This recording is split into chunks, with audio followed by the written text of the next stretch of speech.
ગુજરાતના શિક્ષણ મંત્રી કુબેર ડિંડોરે આમ આદમી પાર્ટીના ધારાસભ્ય ચૈતર વસાવાને છેતર વસાવા કહ્યા છે અને કહ્યું છે કે ચૈતર વસાવા આદિવાસી વ્યક્તિઓના અધિકારોની લડત ચલાવવાની વાત કહીને આદિવાસીઓને ગેરમાર્ગે દોરી રહ્યા છે, તેમને ભ્રમિત કરી રહ્યા છે અને જે અલગ ભીલ પ્રદેશની માંગ અવારનવાર ચૈતર વસાવા કરે છે તેને લઈને પણ શિક્ષણ મંત્રી કુબેર ડિંડોરે પ્રહાર કરતા શું વાત કહી છે, વિગતે વાત કરીએ।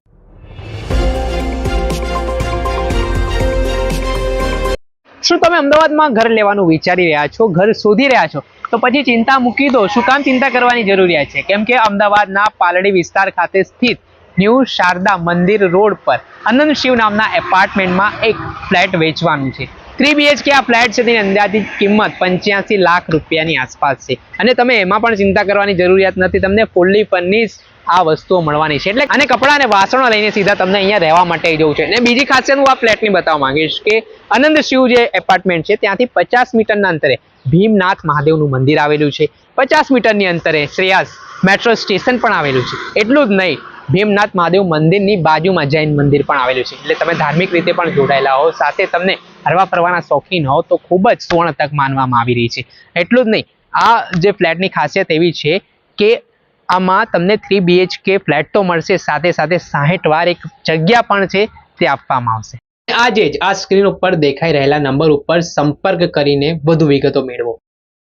નમસ્કાર દર્શક મિત્રો, સ્કાયનેટ મીડિયામાં આપનું સ્વાગત છે। હું છું ફૈઝાન। આ દિવસોમાં નર્મદા જિલ્લાનું રાજકારણ જબરજસ્ત ગરમાયેલું જોવા મળી રહ્યું છે। જેવી રીતે અવારનવાર સત્તાપક્ષ અને વિપક્ષના નેતાઓના આરોપ પ્રત્યારોપ સામે આવતા હોય છે, તેના કારણે રાજકારણ ગરમાતું હોય છે। તે વચ્ચે ગઈકાલે નર્મદા જિલ્લામાં પોષણ ઉડાન કાર્યક્રમ અંતર્ગત શિક્ષણ મંત્રી કુબેર ડિંડોર છે તે નર્મદા જિલ્લાની મુલાકાતે પહોંચ્યા હતા, જ્યાં નર્મદા જિલ્લાની જે શાળાઓ છે ત્યાંના વિદ્યાર્થીઓ પણ મોટી સંખ્યામાં કાર્યક્રમમાં ઉપસ્થિત રહ્યા હતા। ત્યારે શિક્ષણ મંત્રી કુબેર ડિંડોર પોતાનું સંબોધન કરી રહ્યા હતા અને દરમિયાન તેઓએ ધારાસભ્ય ચૈતર વસાવાને પણ આડે હાથ લીધા હતા। જે રીતે અવારનવાર ધારાસભ્ય ચૈતર વસાવા છે તે ભીલ પ્રદેશ બનાવવાની માંગ કરે છે, કેવડિયાની અલગ રાજધાની બનાવવામાં આવશે તે પ્રકારની વાત તેમના દ્વારા કરવામાં આવે છે।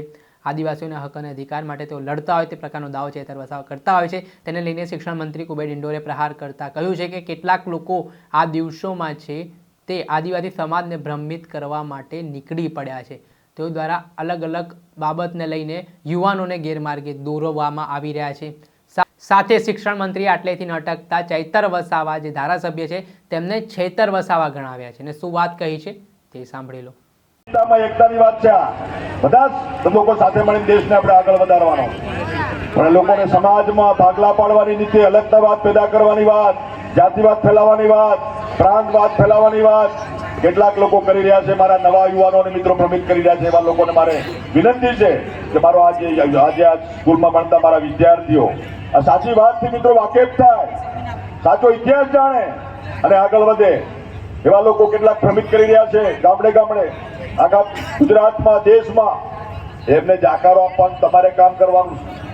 આ ઠક્કર બાપા મિત્રો, આ દેશને આઝાદી નથી મળી ને, આઝાદી એ સમય મિત્રો 1930માં આ મરોલીમાં ડોક્ટર આપણા સરદાર વલ્લભભાઈ પટેલ અને મહાત્મા ગાંધી સાહેબે પહેલી આશ્રમશાળા સ્થાપી હતી મિત્રો, પહેલી આશ્રમશાળા મરોલી આપણા તાપી નવસારીમાં, અને ત્યાંથી મિત્રો દાંડીકૂટની યાત્રા એમને કરી। એ સમયે આશ્રમશાળા સ્થાપના કરી અને આદિવાસી સમાજના બાળકો મિત્રો ભણતા છે। એમાં કસ્તુરબા પણ સભ્ય હતા, મહાત્મા ગાંધી પણ એના સદસ્ય હતા, સરદાર વલ્લભભાઈ પણ એના પ્રમુખ હતા। જેની વાત કરો છો તમે આદિવાસી એકતાની વાત, એવા લોકોને જાકારો આપવાનું મિત્રો કામ નવા યુવાનો ભ્રમિત થઈ જાય છે, વાતમાં આવી જાય છે। ભીલ સેવા મંડળ દાહોદમાં ઠક્કર બાપાની સ્થાપના કરી અને ભીલ સેવા મંડળમાં લોકો બન્યા। અહીંયા ભરૂચ જિલ્લા આદિવાસી સેવા સંઘની કેળવણી મંડળની સ્થાપના એ સમયે મિત્રો કરી। આ બધો ઇતિહાસ, સાચો ઇતિહાસ મિત્રો આપણે જાણવો પડે બધાએ।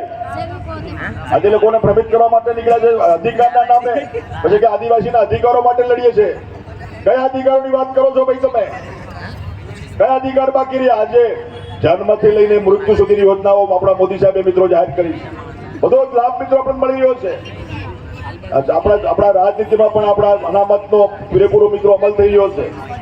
આજ પીડી વસાવા સાહેબના ગામમાં ગ્રામ પંચાયતનો સભ્ય આદિવાસી છે, ગ્રામનો સરપંચ આદિવાસી, તાલુકા પંચાયત સભ્ય આદિવાસી, જિલ્લા પંચાયત સભ્ય આદિવાસી, જિલ્લા પંચાયતનો પ્રમુખ પેલી જે રોટેશન પ્રમાણે આદિવાસી આવે, ધારાસભ્ય આદિવાસી, સંસદ સભ્ય આદિવાસી બેઠા છે, અને ગુજરાત સરકારમાં મંત્રી તરીકે આદિવાસી તરીકે હું પણ છું, અને દેશના રાષ્ટ્રપતિ દ્રૌપદી મુર્મુ પણ એ આદિવાસી તરીકે આજે બિરાજમાન છે. તો કયા હક અને અધિકારની વાત કરો તમે? તમામ હક અને અધિકાર મિત્રો આ દેશમાં આપણા સંવિધાન કરાવી પછી બધા આપણે મળ્યા છે, પણ કેટલાક લોકો અધિકારના નામે, એકતાના નામે લોકોને ભ્રમિત કરવા માટે નીકળેલા છે. પાછા કે અમને અલગ રાજ્ય આલજો. કયું રાજ્ય માંગે ભાઈ? એટલે આ ભીલ પ્રદેશ અલગ રાજ્યની માંગણી, ભીલ પ્રદેશ અમને અલગ આલો.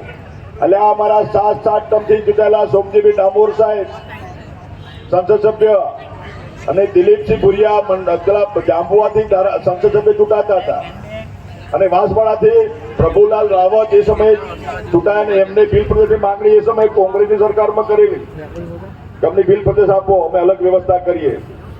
એ સમયે કોંગ્રેસ સરકાર હોય એમને કહ્યું તમે કરવા શું માંગો છો? આદિવાસી સમાજનો વિકાસ કરવા માટે રોડમેપ તૈયાર કરો, આ પ્રાંતવાદની વાત બંધ કરો. એટલે એમને એ સમયે વાત કરીને એમાં પછી આ દાદાને પણ ખબર છે, દિલીપસિંહ ભુરિયાને જવાબદારી આપી, અને ભુરિયા કમિશનની રચના મિત્રો એ સમય થઈ. ભુરિયા કમિશનની રચના થયા પછી પૂરા દેશમાં પરિભ્રમણ કર્યું, અને પરિભ્રમણ કરીને નક્કી કર્યું કે ભાઈ આદિવાસી સમાજના ઉત્થાન માટે આ એજ્યુકેશન એ મહત્વનો મુદ્દો છે. એના માટે મિત્રોની વ્યવસ્થા થઈ, અને આદિવાસી સેવા સંઘને સોમજીભાઈ ડામોર સાહેબે પણ આદિવાસી વિકાસ પરિષદની સ્થાપના કરી, અને એમને બધાએ મળી શિક્ષણમાં આગળ વધવાની વાત કરીને ભુરિયા સમિતિએ જે અહેવાલ આપ્યો 1992માં, અને ન્યૂ ગુજરાત પેટર્ન મિત્રો બની 1997માં, અને આ બધા હક ને અધિકાર મળવાની વાત થઈ, પેલા ભીલ પ્રદેશની વાત કરતી લોકો મુદ્દો એમને ડબલામાં મૂકી દીધો. એ મુદ્દો પડતો મૂક્યો, પણ પાછો એ મુદ્દો આ કેટલાક નવા પાછા નીકળી ગયા ને, પેલા આ છેતર વસાવા, છેતરભાઈ નામ ને, છેતર વસાવા નામ છે, છેતરને છેતરવાનું કામ, લોકોને ભ્રમિત કરવાનું કામ. ભીલ પ્રદેશની માંગણી કરતા રાજધાની કઈ બનવાની? કેવડિયામાં કે છે, કેવડિયામાં રાજધાની બનાવવાની વાત કરે. રાજધાની કઈ બનાવવાની? મુખ્ય શહેર તો કેવડિયામાં. એટલે આ ભીલ પ્રદેશ તો હમણાં મોદી સાહેબને મળીને મનસુખભાઈ સાહેબ બધા ભેગા થઈને કાલે અમે જાહેર કરાવી દઈએ. બોલો, કાલે કરાવી દઈએ, આવતીકાલે એક રાજ્ય અલગ માંગી લઈએ. પણ શાસનને ચલાવવાનું કઈ રીતના? રેવન્યુ જનરેટ ક્યાંથી કરવાની? આપણા મોદી સાહેબ તો ઉદ્યોગપતિઓ પાસેથી, કર્મચારીઓ પાસેથી ટેક્સ લે.